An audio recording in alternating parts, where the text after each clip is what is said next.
As you descend out of this altitude, if you need to clear your ears, all you gotta do is just pinch your nose, keep your mouth closed, and blow. That'll equalize pressure as we go downhill. And if you're feeling any pain or pressure, let me know. I can slow my descent rate. Now in the reef system here, you can see these encircled areas. Some of those walls are above the surface, some are below the surface. The ones below the surface have been knocked down by waves over time. Those are the walls to old Hawaiian fish ponds, and there's 65 of them along the coast here, and they were no small deal. One of them's about half a mile long and a quarter mile wide. And the Hawaiians raise 6 different species of fish in freshwater, brackish water, and saltwater. That's a lot of what contributed to their food security that we don't have today.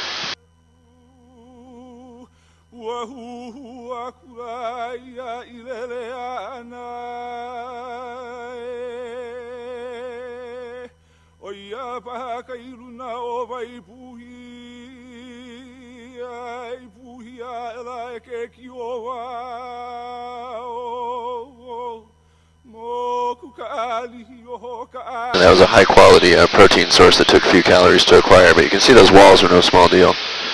They can be 60 feet at the base, tapering up to the surface, and that was all hand stacked stones. So that's what people used to do before CrossFit gyms. And they were all on a paleo diet.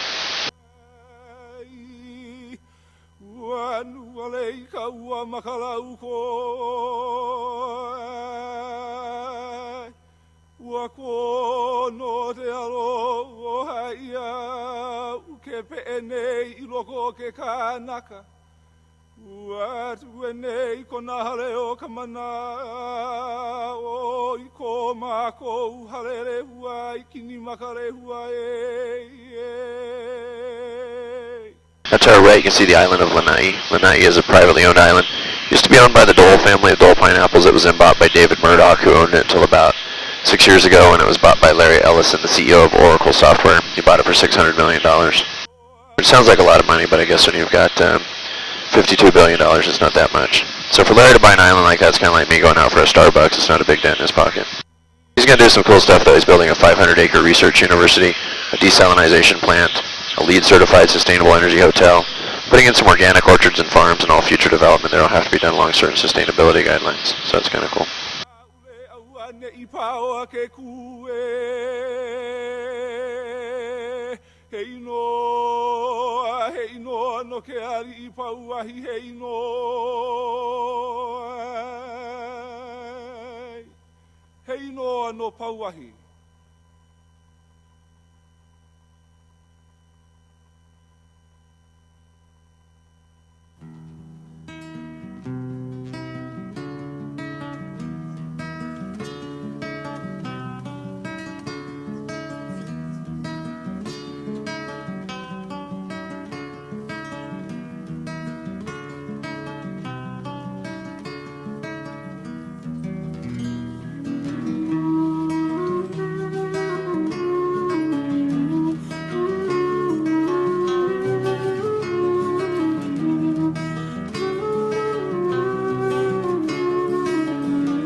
This area between the islands is a whale sanctuary, and every year between December and April there are about 10,000 humpback whales that reside in the Hawaiian waters during the wintertime.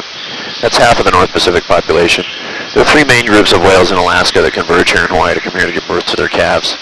When those calves are born, they're about 6 feet long, can drink up to 100 gallons of milk a day. Pretty thirsty little guys. And if their moms take good care of them and keep the sharks and the orcas and the whalers off them on their way back up to Alaska, they'll get up there and eat a bunch of krill, and one day they'll grow up to be about 45 feet long like their moms and dads. And they'll learn to speak their mom's and dad's language, which is very complex. By analyzing their language with computers, we can see that they have a lot of repeating sequences, or what we would otherwise consider rhymes. That's why we refer to the orations as songs.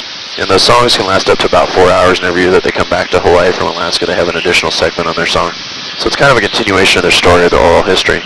What's also cool about the humpback whales is that they can communicate up to 2,000 miles across the open ocean using low-frequency sound. That's always interesting to put in human terms. What if 10,000 years ago in human history we would have been able to communicate 2,000 miles across the planet how much different our world and culture would be today. And whales have been doing that for hundreds of thousands, if not millions of years. Another cool thing about whales is that they interpret their environment with echolocation. So they send a sound signal out, get a sound signal back, and that paints an image of their world around them for them, just like our vision does with light. The only difference between my vision with light and a whale's vision with only difference between my vision with light and a whale's vision with sound is that I have to go into a lot of verbiage to describe to you what I see. A whale simply has to repeat the sound signal that comes back to it, basically sending an image of what it saw.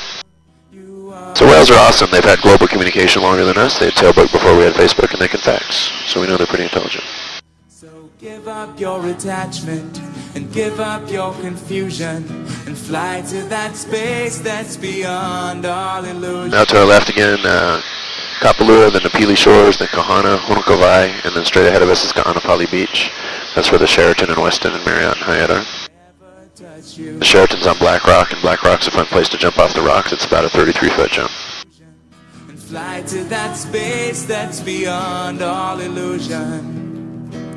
You are forever pure, you are forever true, and the dream of this world can never touch you. So give up your attachment and give up your confusion and fly to that space that's beyond all illusion. You are forever pure, you are forever true, and the dream of this world can never touch you. So give up your attachment and give up your confusion and fly to that space. Looks like a nice day to be at the beach. All illusion. Sudo se budo se naranjana se samsara maya pariyajite. There was a dying whale out here a little while ago, about a week and a half ago. I spotted it, and there were a bunch of tiger sharks following it. Some of them don't make it back to Alaska. They don't come down with enough fat reserves to have enough energy to get back, which is getting to be more of an issue as their populations increase. They believe their numbers may be getting close to their historic levels before whaling.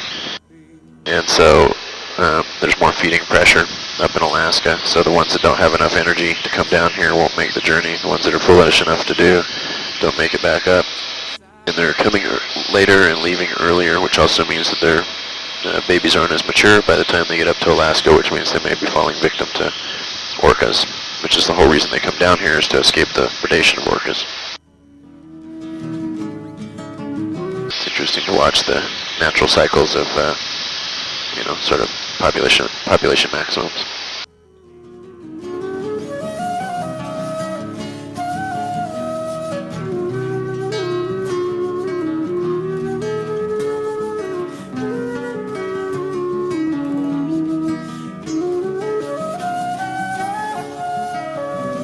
Below us you can see these fields have been cleared. That all used to be rainforest and mesic forest going down to the ocean.